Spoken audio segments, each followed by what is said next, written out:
The advice for the hairstylist and how to price your services. Apparently, because of Instagram, you guys think that you guys can price your services insane, right? But you guys don't know the one thing.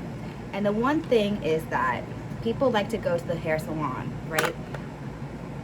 It's a need, it's a necessity. No one wants to go have great hair, right? And I sit here and I say this because I go to the hair salon every single month. And it's because I have economical prices given to me, right? To cover my roots and also give me a glaze on the end. So it's like a roots on the top and then a glaze, because my hair is a signature of her work. I do not leave the hair salon with wet hair. I do not leave the hair salon with unstyled hair. That's included in the price, right?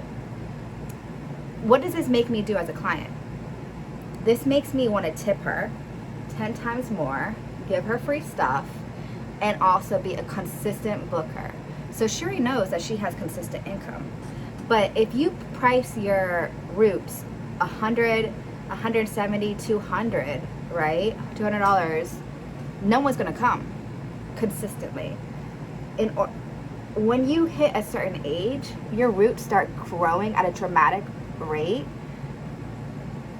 and people have to come into the hair salon, quite frankly, a lot, right? And people, that's considered a waste of money at a certain time frame, right? And people just don't want to invest in that. So if you're looking to grow your business as a hairstylist, you need to think about how are you going to have recurring revenue and how are you going to go ahead and build that into your model. Now, I'm not sitting here and saying cut your prices tremendously, but if it's an ombre, yeah, I can see when it starts at 180 and then going high up the revenue, right? To 180 to 300, and having that client come in every 4 months, right, to do touch-ups of an ombre. But these prices are getting ridiculous. Staying in the hair salon, I've heard someone from going to the hair salon, gets in there at 11 a.m. Granted, this is a Dominican hair salon. Leaves at 7 p.m. and it's $1,000 for color, cut, style, the whole works, and it's $1,000.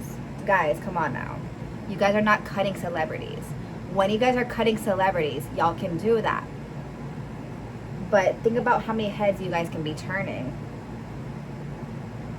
at a higher rate if you guys were to outsource help, if you guys need help, or if you guys were just to balance some things, right? And I don't know what you guys need to balance, only you do, but I'm just giving you guys a window of, hey, maybe I need to think this through a little bit more, right? Because you want to get these girls in and then you want to get these girls out to book heads.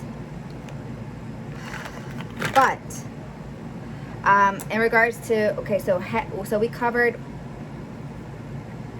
roots. Let's talk about extensions. There's no way. I think the healthiest price for extensions, to be honest, are starting $1,000, and then starting up, and then doing $2,000, $3,000, right? But if you're just charging ridiculous astronomical prices, people are going to start leaving the country and get their extensions done, because what this creates is someone not feeling valued with their time, that their money is not feeling, their hard-earned money is not being respected, right? And you want to go ahead as a hairstylist and create prices and residual income, right? Because you can always replace yourself in the hairstyling world. Opening up a studio is easier than you think. and open and have services and prices that will reflect the respect of people's hard-earned income. And unfortunately, a lot of these hair techs, and service workers do not have that reflection. You have to understand, people are always going to talk about you.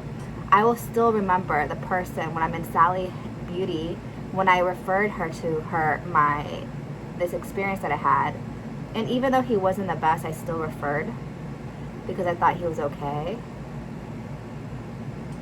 And guess what? She was like, no, I hate his guts. People talk. People are going to talk about your prices. People are going to talk about, does the quality match up? And you have to think, how many times do people need to cut every single year? Like, so the length of the hair, how long the hair is. For example, my hair needs a cut every 4 months. So every 4 months I'm getting the whole ombre thing.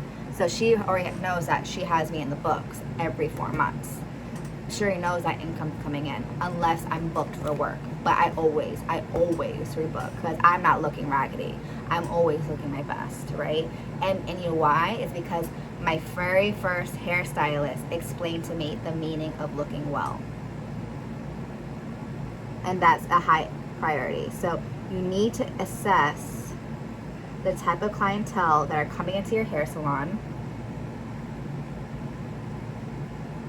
How can you make them understand that this is not a luxury, this is a necessity? And you as a hairstylist need to understand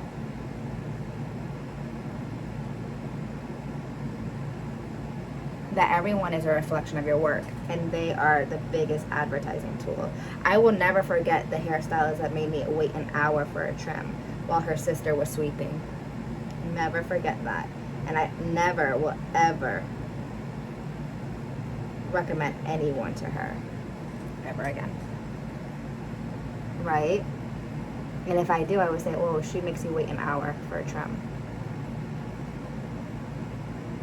So you guys need to understand, people can be petty too. People will be petty because it's their money supporting their dream, and you're supporting their dreams.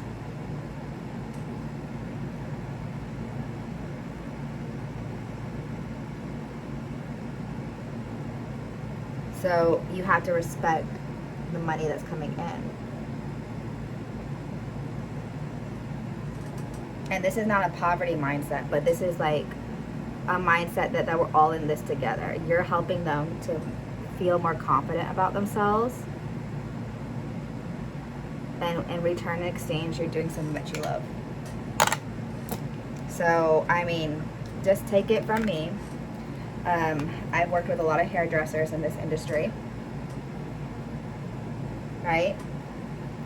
And I see them just price astronomical services, and they wonder why they're not booked consistently. $700 for a haircut, color? No, honey. No.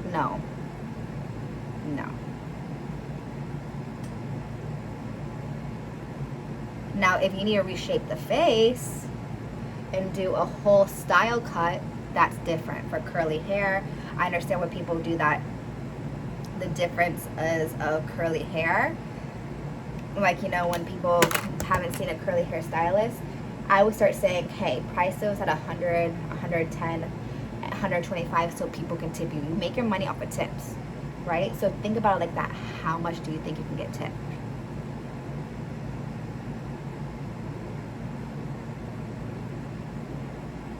So those are, that's a little tip. And I think a lot of people, like, I'm not going to go into a hair salon and pay $300 for my hair. I don't value that. I wouldn't value, because I know it's all about the experience for me. It's like, what are you guys giving me? And a lot of you guys are not giving. You know, you guys want to promote me on Instagram, but you guys don't understand, like, I get paid to be promoted, right? So,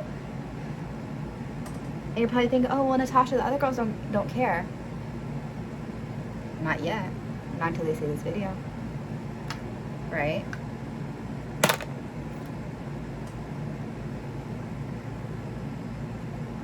So think about yourself, right?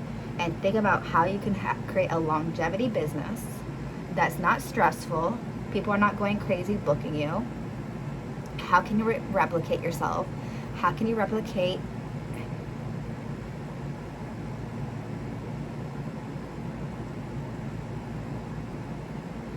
your services, and how can you make it easier for yourself? Right? Because if you price a book for $200, people are gonna, and it's just an ebook. Come on, guys. Printed books cost $200. I'm all about pricing your services as is, and, like, you know, being a new Carl Ledger if you want to be, but you also have to be a little bit realistic in this market and say, you know what, if it's gonna be $200, I'm gonna print it out. Like, you have to give that ambiance of, like, wow. And, like, if you're gonna charge those prices, remember, you're gonna have to put a lot of time into the ambiance of the, and that means a lot of more money into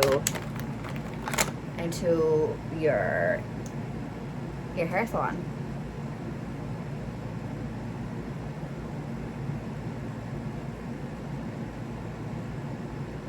But I will tell you one thing.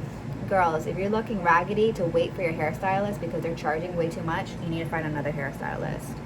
Because then that hairstylist doesn't value you, doesn't value your money, doesn't value your work, and doesn't value your time. I need to be in that hair salon each and every single other month. Like, what is wrong with you guys? Like, seriously, what is wrong? What is wrong?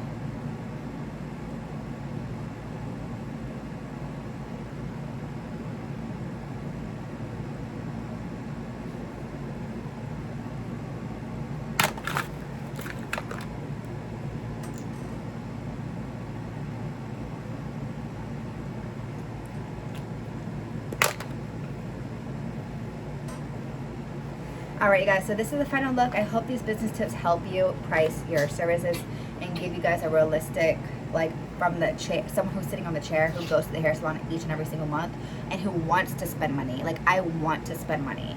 Like, I'm not a cheapo. But remember, where you position yourself, how you position yourself, how you speak to the client, what you speak about to the client with. These are all really important aspects. But if you want one-on-one coaching with me, all you guys have to do is send me a DM on Instagram, and I will go ahead and send you guys my services there. And I really want you guys to be successful. But remember, the Instagram model is going to fade out eventually, right? And it's all about who's going to be here for the long-term game, the long-term run. So I will see you guys in the next run. This is my bronze look, and I will see you guys soon. Bye.